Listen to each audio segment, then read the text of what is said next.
On today's show, I am joined again by Glen Willis of ATL in 29 for part 2 of a two-part conversation about the Hawks after 25 games, and it's coming up right now.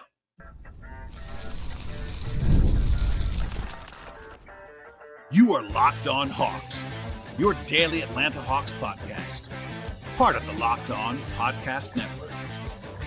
Your team every day.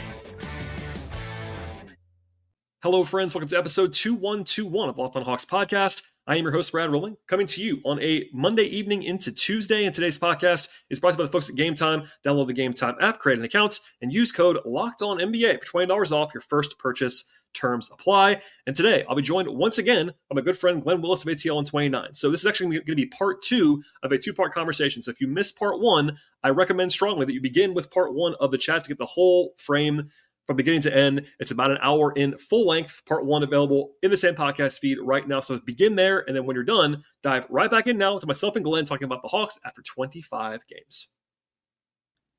I wanted to make sure we get to some processy X's and O's stuff to take advantage of your expertise, Glenn. So let's do that a little bit now. And one question I've been getting a lot, and also trying to answer for myself, but I was almost holding it the last week, knowing I was going to talk to you at some point soon.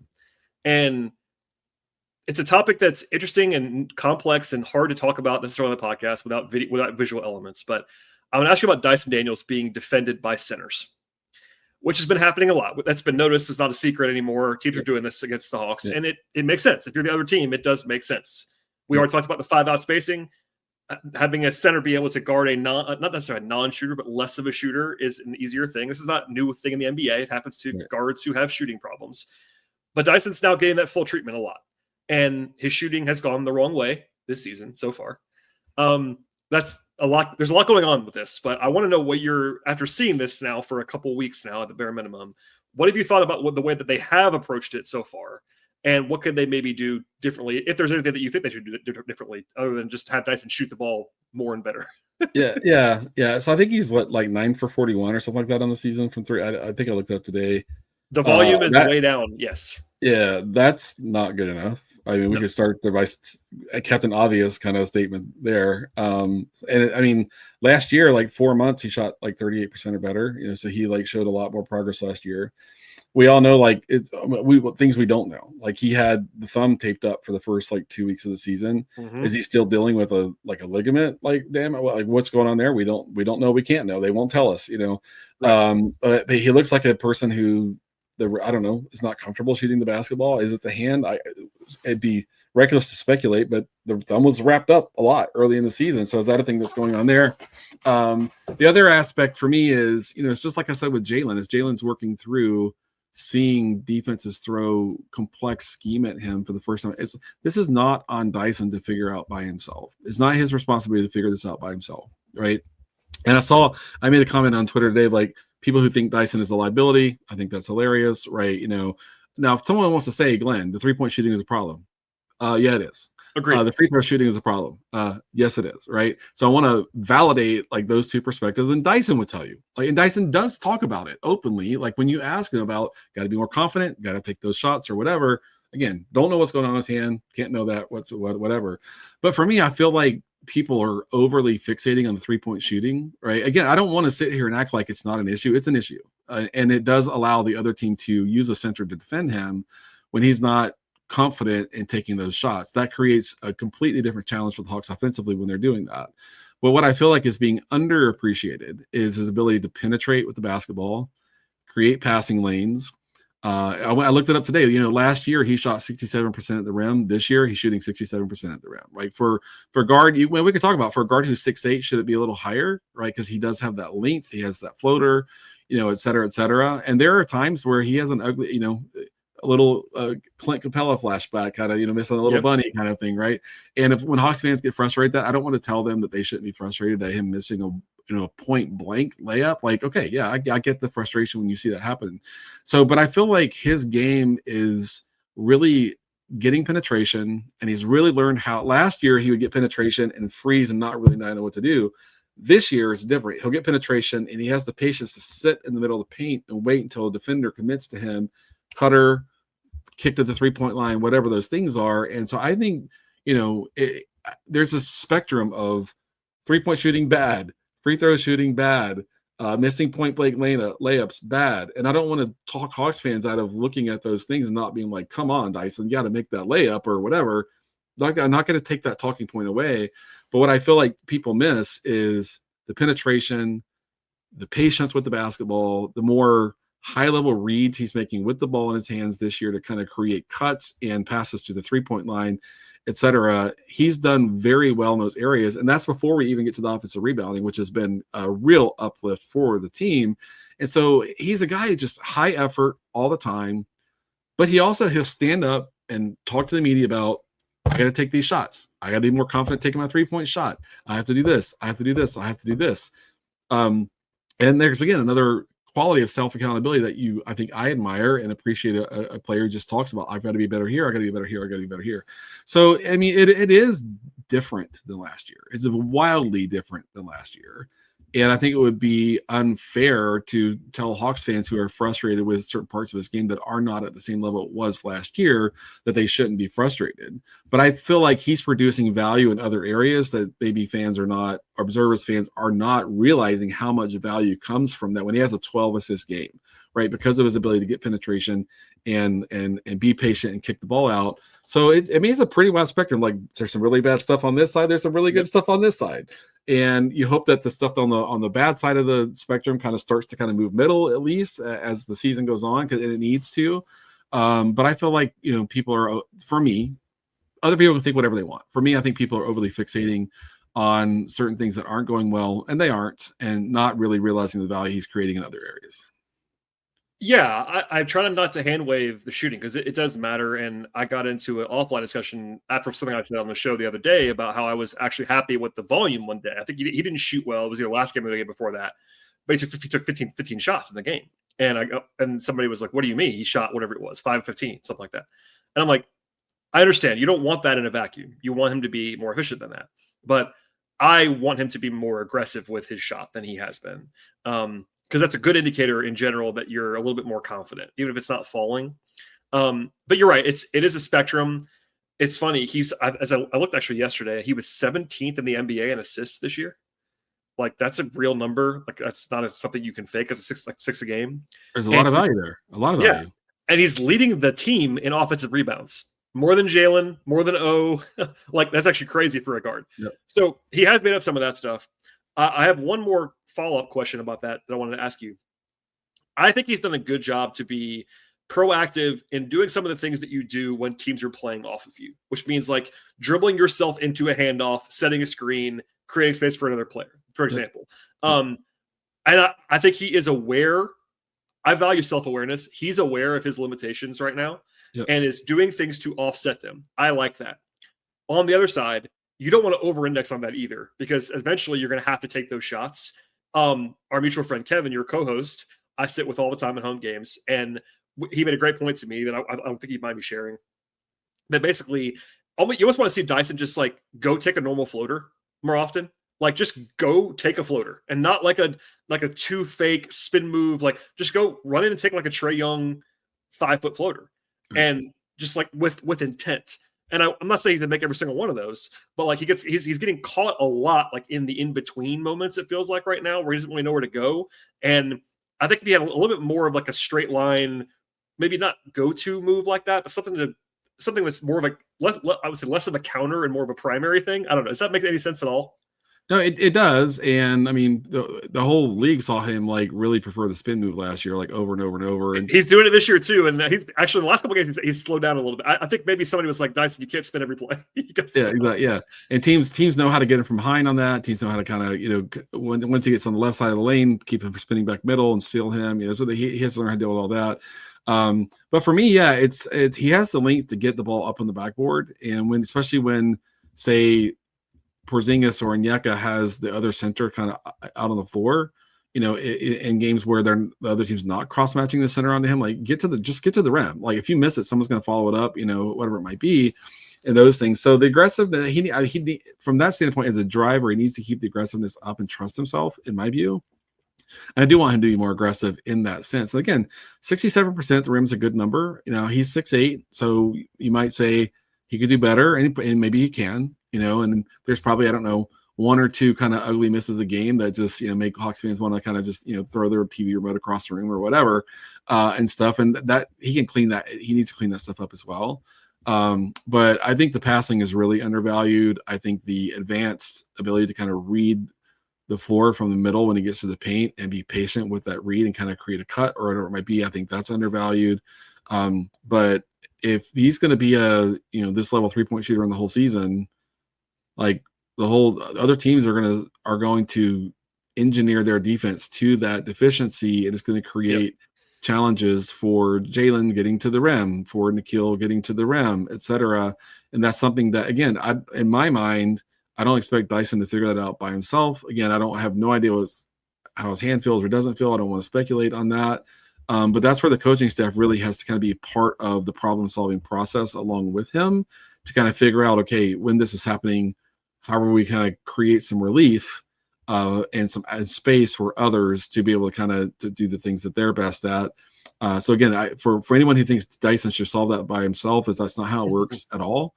The coaching staff's really going to be kind of part of figuring out how to deal with when there's the center cross match onto him.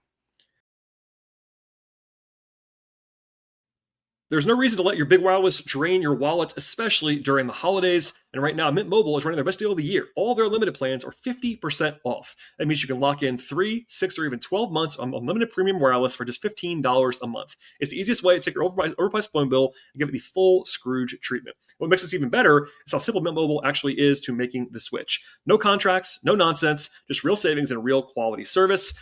You want to switch to Mint Mobile, it's actually really easy because you can keep the actual same coverage for a lower price. Setup takes only a few minutes. You can actually bring your own phone and number without any issues whatsoever. The service is fast, it's reliable, even on the go, and it feels great knowing that you are not only overpaying to just stay connected. Instead, you're getting a great deal with Mint Mobile. Turn an expensive wireless present into a huge wireless savings future by switching to Mint Mobile. Shop Mint Mobile unlimited plans at mintmobile.com/lockedonnba. That's mintmobile.com/lockedonnba.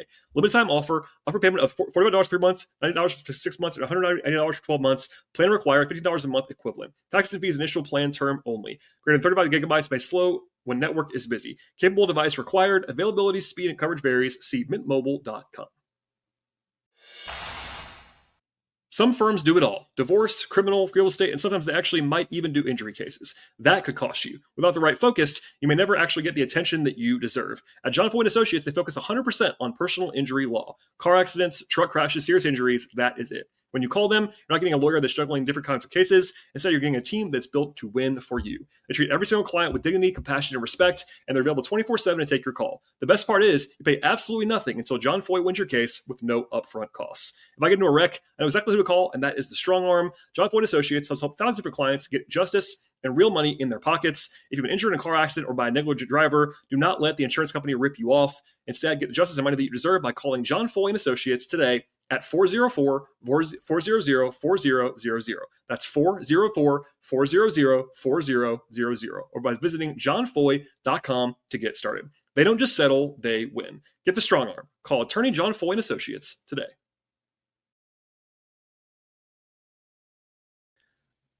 Because you and I talk too much, and mostly me, I talk too much, I'm going to skip something I was going to ask you and put it at the end.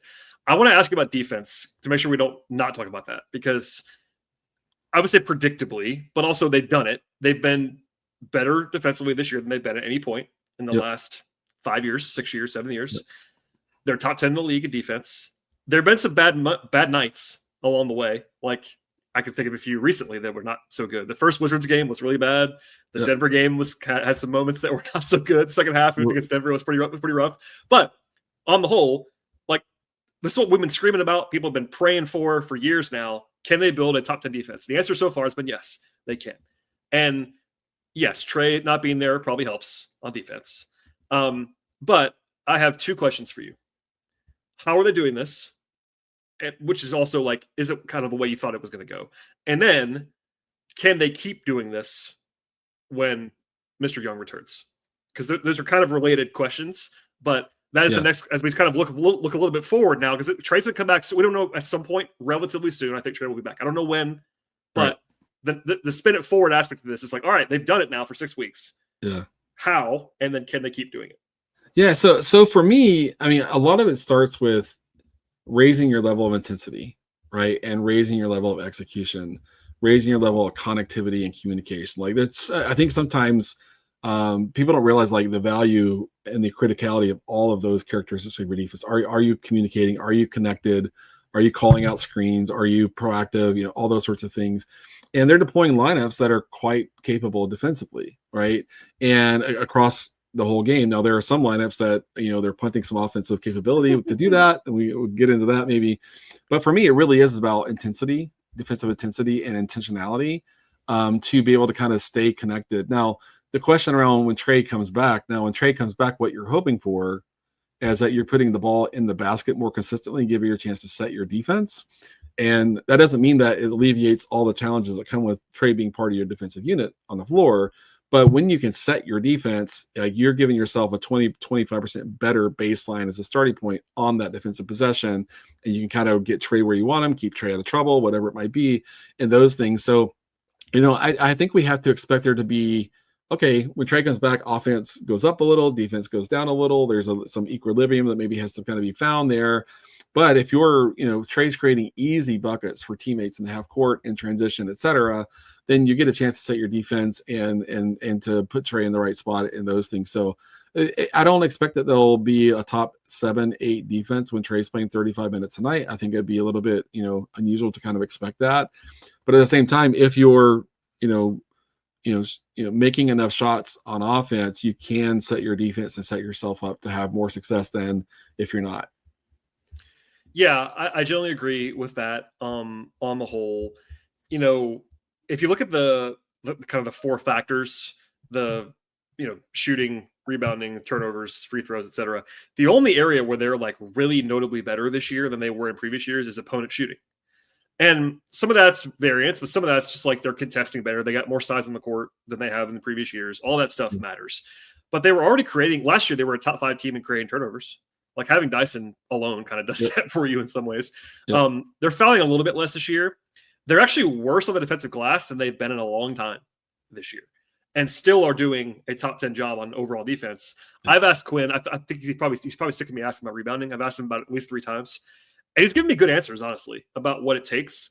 But that's really the only area of defense this year that's been an active problem a lot of the time. Now, there was early in the year, transition stuff was pretty rough. They seem to have largely fixed that. Not every night, but they've figured it out to some degree. On the glass, is there anything the Hawks can do to not be a bottom 10 defensive rebound? Because right now they're bottom 5. Like, can they get back to league average? Is it just as simple as personnel? Like, I'm going back and forth in my own brain. I keep thinking, like, I kind of get why they're not very good on the defensive glass, but they should be better than this. Does that make sense? Like, that should be like it shouldn't be this bad. And that's interesting because if you look at the way different teams handle defensive rebounding and offensive rebounding, right? So, for example, last year, one of the things that Oklahoma City did all season long on offense was send to the offensive glass. And they were betting on the math of if I get 28 second chance points, even though I'm only getting 3 back on defense, if we can hold you to 22 fast break points. So, coaches use analytics to kind of play this math and, and for the Hawks, like being bottom 5, like one of the things you are going to see consistently is other teams sending to the offensive glass because the Hawks just aren't rebounding the ball well enough on the defensive glass, especially teams that are big. So there is some analytics play here, I think, around that, but some teams do like, hey, we're going to really kind of attack this weakness that the Hawks have and try to send a couple guys to the offensive glass. Some things that they can do. I mean, when Jalen plays, they're better. We talked before the season started that Porzingis is not the strongest defensive rebounder in the league. Jalen plus Onyeka, Moge is a pretty good defensive rebounder. So some of it is lineup, but like, I'm sorry, Quinn. Like, I think, I think Quinn is a really, really good coach. He knows what he's doing. But when you got Luke and Veet and Keaton on the floor, I was going to make this point actually, not about them, because everybody knows my thing, and I'm not going to do it. I'm not going to do it today. It doesn't work. Right. And from No, I'm bolstering your case here. I've mentioned before many times that Ricochet has not been the best defensive rebounder in the first year plus of his career. The numbers are not good, but he has the best on-off split on the defensive glass on the whole team right now. And it's not because of him individually being this like menace on the glass. It's simply because of what we started this conversation with. He's the only guy on the team that's a real three. So when he comes off the court, even though he's not a great rebounder, their defensive rebounding plummets because they're almost always playing a guard at that spot. Right. And like that isn't. I think there's a little bit of variance in there. I don't think it's all because of Zach, but like they've actually literally the only guy on the team. I'm looking at it right now. The only guy on the team with an on-court defensive rebound rate for the team that is league average or better is Zach, which is like, it makes sense. Like, kind of, even though he's not the biggest guy in the world. Like, I mean, it does logically make sense. Yeah. Yeah. Apologize for these alerts coming. I've got everything shut down. I'm still getting teams. Like, what are we doing? You're fine. Anyway, so it's like it's turned off. Yeah. So yeah, and so that's there, for sure. And it's another area where like Toppin's a pretty good rebounder. This guy, could have helped a lot. He really leans into that part of his game. It's gonna be interesting to see when Trae comes back, what the shuffling of the rotation looks like at that point in time. And Jalen helps a ton. Onyeka, I think, was better down the stretch as a starter last year. I don't think he's quite at the same level this year. They have some issues that are there, but they're playing small lineups. And Quinn will say it takes all 5 guys to help rebound, and he's right about that. But in my sense, like when they're struggling on defensive glass, it's like, put a bigger lineup on the floor. Let's go Porzingis, Jalen, and Onyeka. And I know that there's certain challenges offensively that creates. I think as Jalen grows offensively as initiator, it becomes more feasible, especially Porzingis and Onyeka both being, Onyeka's become a volume shooter in his own right, from the 3-point line and such. So I think that's more playable. But I think that we can go through that sense of thinking like, okay, when can we swing towards a bigger lineup to help us on the defensive glass? Yeah, and it's interesting. We kind of saw this coming on the defensive glass to some degree this summer. It was like, hey guys, the one thing that Clint was always great at was like he was going to raise your baseline almost by himself on the defensive glass, and he did that for a long time.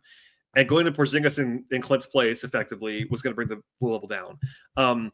Dyson is the only guard on the roster that's a good defensive rebounder for a guard as well. Like Nikhil is fine, but he's not a difference maker there. Trae is obviously not very good on that area. Keaton's small. Luke doesn't do anything for you there. Near his V. Like you kind of see why personnel wise.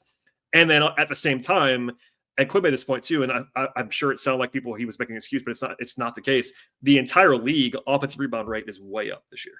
Everybody's crashing more. And if you factor in, hey, the Hawks have worse personnel this year than they ever have defensively on the glass, and now teams are crashing harder, like, yeah, the results are going to be what the results are. But they had a good game against Washington. Their last game before granted, it was a small, bad Wizards team, but it was one to build on. They were actually great on defensive glass in that game. And I'm sure Quinn was like, hey guys, we did it. Now let's do it again. Doesn't hurt when Marvin Bagley is other team starting center. So yeah, my point that Asa Newell would have been the best big on the Wizards on Saturday. Anyway. The World Cup coming back to North America for the first time since 1994, and with 48 teams for the first time ever, it is going to be absolutely massive. Let's be honest, though, ticket buying can actually be the hardest part of the whole process. And that's why Game Time app is actually really clutch for you. They finally give the fans a real advantage when it comes to snagging their seats. With Game Time, you can track price drops in real time, get alerts when great seats come available, and buy tickets the moment that they actually hit the app. It puts the power back in your hands. It makes going to the World Cup realistic instead of actually impossible. With Game Time, you pull up the app, and the app makes it really simple to scroll through the entire matchups and compare the seat views together.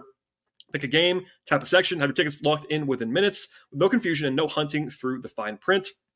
Prices actually include fees up front, which I absolutely love, with no last-second surprises at the end of the checkout process. You can have alerts for teams and matchups as well when it comes to making easy to actually grab tickets the moment they actually drop instead of missing out instead. I guess we're going to buy tickets right now for the World Cup and every match, every concert, and every event with the folks at the Game Time app. Download the Game Time app, create an account, and use code LOCKEDONNBA for $20 off your first purchase. Terms apply. Again, download the app. It's Game Time. Make an account and use that code. It's LOCKEDONNBA for $20 off your first purchase. Swipe, tap, ticket, go with Game Time. Before we get out of here, and I'm going to let you go, I have to ask because it's one that I keep getting asked as well. How are they going to reintegrate Trae Young is a question I'm getting a lot. We talked about it a little bit defensively a second ago. But on offense, like people are asking, and with good reason. I understand why. Jalen's playing the number one role now and has been for a while. Nikhil, usage up, etc. I don't think it's going to be a big problem. But there are some questions, like Yep. how much buy-in. This is not new for you and I to talk about, but I'm still maddened by the national tone of acting like Trae is the guy he was 4 years ago and doesn't move off the ball and doesn't no guys. He hasn't had a usage rate like that in 4 years. He's not playing that way anymore, but he could still stand to move off the ball a little bit better. So all that. How do you think it's going to go when Trae comes back, whatever that is? How do they maximize getting Trae back and not taking everything away from Jalen and Nikhil and all those things? Yeah, and so I think the biggest thing is going to be like, how do they continue to grow Jalen in his current role even after Trae comes back? I think that's something that Quinn and his coaching staff are already working on.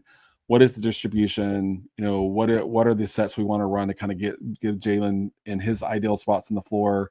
Those sorts of things. Can we start with Trae off the ball? Like, Trae plays more off ball than he's ever had. Like last year, did more of that more than ever. Trae would work as a screener, back screener. They run ATOs where Trae's a back screener sometimes, and then pops to the 3-point line, does those sorts of things. So, and I don't want to like hammer like people that don't watch the Hawks every game, and not know that it's different now, and those sorts of things. But Trae has a ton of equity as a creator, like just a ton of equity as an offensive creator. But Jalen has taken huge strides there as well. And so for me, I think Quinn is going to want to continue leading into motion and pace in the half court, early shot clock movement and attacks, swing the ball. And Trae can do all that stuff, right? Now, I say this all, people are probably tired of hearing me say this. We're playing a bottom 8 off defense in the league. You can spam pick and roll the whole game and they can't do anything about it.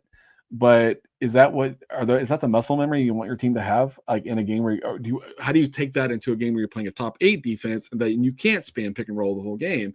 And so that's something for Quinn and his team to kind of figure out, like how do we lean into the things that have been serving us well while Trae is out, the cutting, the back screen, the DHO, pressuring, the weak side of the defense, split cuts on the back side, all that motion and stuff. And if you ask me, like, Trae was committing to that last year. Trae was a part of all of that last year. But like I said, you can't take a guy who's like Trae and who has so much on-ball equity and completely just strip, what he does best away from him for a whole game. But there's got to be a balance there, that they find between letting Trae do the things he's, ridiculously good at and continuing to live within the offensive principles that have been serving them well while he's been out. Yeah, so I really think that it's going to be a process, and I think people are going to want it to be fixed like right away and have it be seamless, and it probably won't be, unfortunately. I think it might take some time for everybody to get comfortable. I do think that it helps that Trae has watched them play this way and had some success. He's a star guy, a star with a pedigree, but he knows how they want to play. At the same time, he isn't going to suddenly just be a low usage player.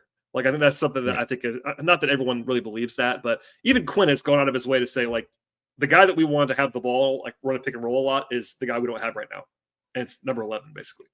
Yep. So he isn't going to suddenly be an off-ball only player. And it's like the Jalen's going to have less usage when Trae comes back. I'm sorry, everybody. It's going to happen. I'm sorry. It's going to happen.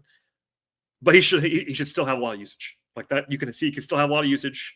We'll see how they, people always want to talk about who starts in the backcourt. I don't care. I just don't care. I don't know what they're going to do. It could be Nikhil, it could be Dyson. I don't know. It doesn't matter. But I'm intrigued. I'm intrigued to watch it. I'm intrigued to see how Trae plays, buy-in's the wrong word. I think Trae is bought in. Like, I really think it says a lot that he's been like with the team and tweeting after every game, and like he's in, guys. Like, he's not checked out, but that's good. You want that. But playing a lot of 0.5, that's a phrase you used earlier, but they're playing really fast, and not just tempo. Like, they're moving the ball really fast. Yeah. And I think he is incapable of playing that way and has played that way. And as a passer, nobody's better than him. Maybe Jokic. That might be the only guy. Yeah, so comparing Trae and Jokic is like an animal and a mineral. Right, it's like they're not even the same species. Apples and oranges. So no, I'm looking forward to watching it, and I wanted to at least ask the question because people always ask me. It's like, well, I got to see it. I think it'll be interesting to talk to you and others, but especially you after 10 games. Once we see it for 10 games, like how it actually is looking. Yeah.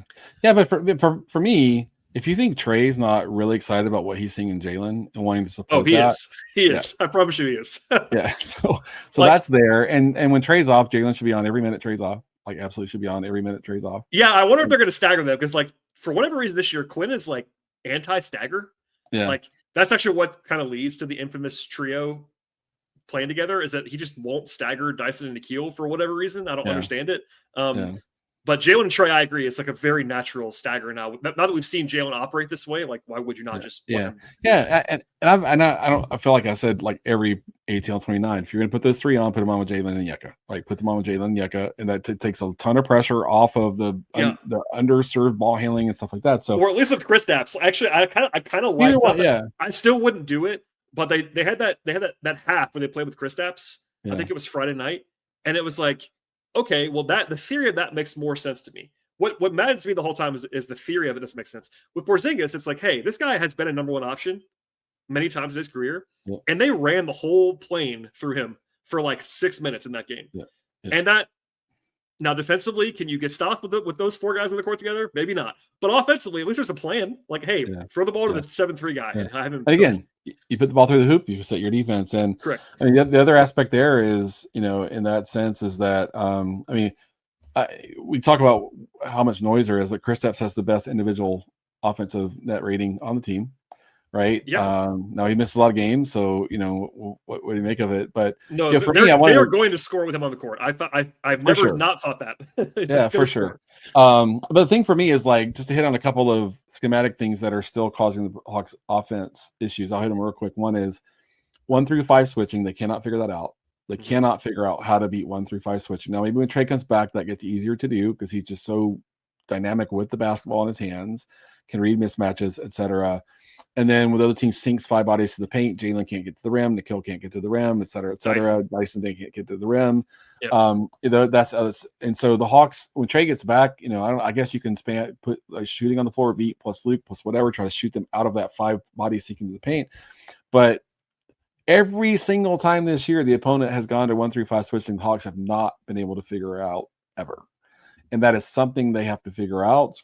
Or when they get to the playoffs, they're going to see it and not have a solution for it. And I understand, like, you don't really. I mean, with Jalen, got a little more chance there. Like, you want to start with the ball out of his hands, get him to a mid post, kind of create the angle that you want. And Chris Stapps can help you there. Jalen can help you there with mismatches. Yeka with mismatches. But for me, like when the other team is switching one, and even like when they played Charlotte, not an awesome team. They're switching 1-5. The Hawks could not do anything with that 1-5 switching. And so that's what I'm looking for, is like, can they figure that out and really kind of unlock some offense against that? Because so far this year, whenever they've seen that, the offense has gone like, you're right. And maybe that goes to a relative lack of like offensive juice. Right. Like when teams switch against you, you're kind of, they want you that, or that you can beat them one-on-one, for example. And they don't have a ton of like one-on-one creators. Jalen can do that a little bit, obviously, but like that without Trae, and that's a weakness that they have, especially without Porzingis. Porzingis is a beater of that because nobody can guard him one-on-one, like especially guys who are smaller than he is. But no, I'm a record on this, but the Hawks have been like a top 2 or 3 team in the league this season in offensive transition. They've been awesome when they've been able to run, and they've been efficient, and they run a lot. When the game slows down, they are very ordinary, if not worse than that, offensively. And that does make sense with the personnel. It does. But that's an area where and you just laid out why.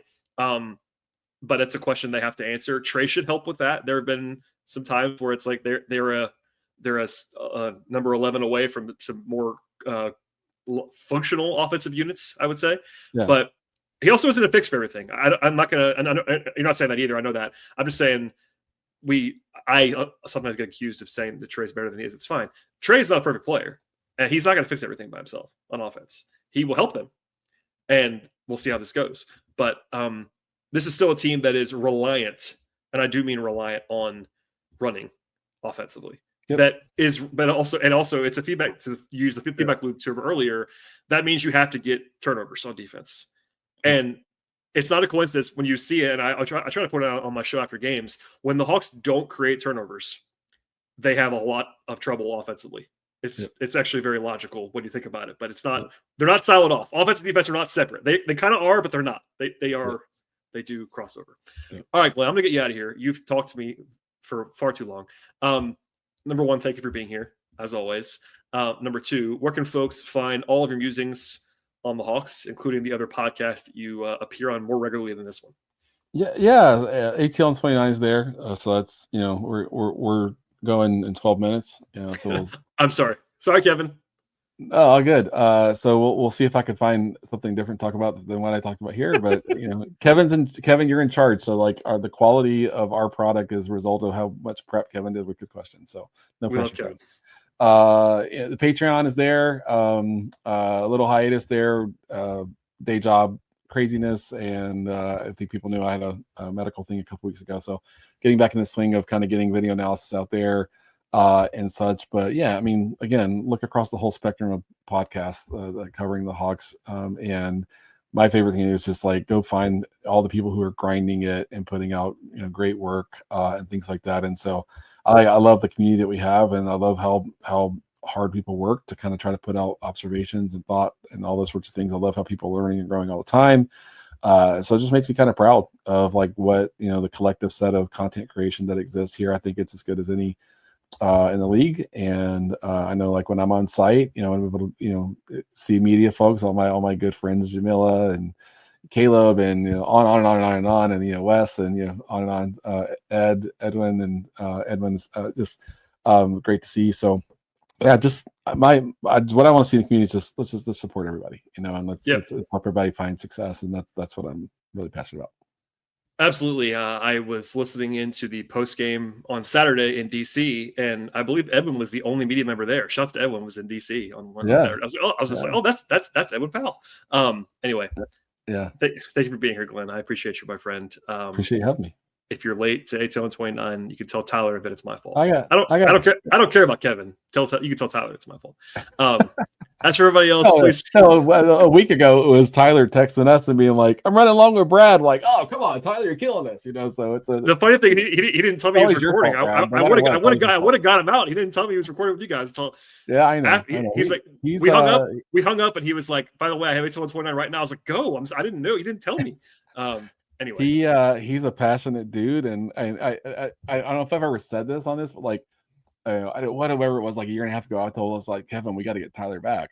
Tyler's got to come back, and he's like, why? And I'm like, Kevin, you and I are the podcast version of a middle-aged dad garage band. We were the same person. We need some juice. We need some entertainment value. We need some, and it's funny. I'm very much an extrovert. I'm a rare extrovert that works in cybersecurity. It's a very weird kind of dynamic for me. But when I'm talking basketball, I kind of tone it down and I get analytical and stuff like that. I was like, man, we need that energy that Tyler brings, and it's been awesome to have. It has been. I'm an every show listener, as I tell you all the time. I really am. I usually send Kevin my feedback, or I tell him in person when I see him the next day. But anyway, subscribe to ATL 29. Thanks to Glenn. Support Glenn on Patreon. Support the entire podcast community around the Hawks. It is robust. People should be checking it out. Subscribe to Locked On Hawks as well while you're here. Join the Everyday Club if you want to as well. That's a new initiative for Locked On, et cetera, et cetera. We'll be back later on this week, and we'll see everybody next time.